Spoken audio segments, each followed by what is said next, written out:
সুন্দরবনের চাঁদপাই রেঞ্জের কলম তেজির আগুন এখনো নিয়ন্ত্রণে আসেনি। এর আগে খবর পেয়ে ফায়ার সার্ভিসের সদস্যরা ঘটনাস্থলে এলেও পানির উৎস দূরে থাকায় আগুন নেভানোর কাজ শুরু করতে পারেনি। তবে আগুন যেন বনের ব্যাপক এলাকা জুড়ে ছড়িয়ে পড়তে না পারে সেজন্য আগুনের চারপাশে ফায়ার লাইন কেটে নিয়ন্ত্রণের চেষ্টা করছে বনরক্ষীরা। কনক রহমানের তথ্য ছবিতে প্রতিবেদন। শনিবার সকালে বনের টেপারবিল এলাকা থেকে প্রথমে ধোঁয়া উঠতে দেখে এলাকাবাসী। বিকেলে বন বিভাগের পক্ষ থেকে আগুন লাগার বিষয়টি নিশ্চিত করে সুন্দরবন বিভাগের বিভাগীয় বন কর্মকর্তা নুরুল করিম। সবাই দোয়া করেন। খবর পেয়ে ফায়ার সার্ভিসের 4টি ইউনিট ঘটনাস্থলে যায়। তবে খাল থেকে আগুনের এলাকার দূরত্ব বেশি হওয়ায় কাজ করতে পারছে না ফায়ার সার্ভিসের সদস্যরা। এই আগুন কেমনে লিভাবে আল্লাহ। এখন আগুন যেন ব্যাপক এলাকা জুড়ে ছড়িয়ে পড়তে না পারে সেই জন্য আগুনের চারপাশে ফায়ার লাইন কেটে আগুন নিয়ন্ত্রণের চেষ্টা করছেন বনরক্ষীরা।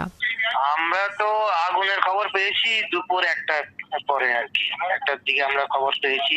এখানে অনেক দূরে হলো আপনার পানিটানি অনেক দূরে। ওই খবর পাওয়ার পরে আমরা আসছি এখানে, এসে আমাদের লোকজন নিয়ে মানে চতুর্দিকে ফায়ার লাইন কেটে আগুন নিয়ন্ত্রণ আনার চেষ্টা করেছি। ফায়ার সার্ভিস ও সিভিল ডিফেন্সের শরণখোলা স্টেশন কর্মকর্তা আফতাব আলম বলেছেন, চাঁদপাই রেঞ্জের চারপাশের পানির উৎস নেই। বনের খাল থেকে প্রায় 2.5 কিলোমিটার দূরত্বে আগুন জ্বলছে। এখন খালে জোয়ার হলে নৌপথে পানির পাম্প নেওয়া হবে। দেখুন।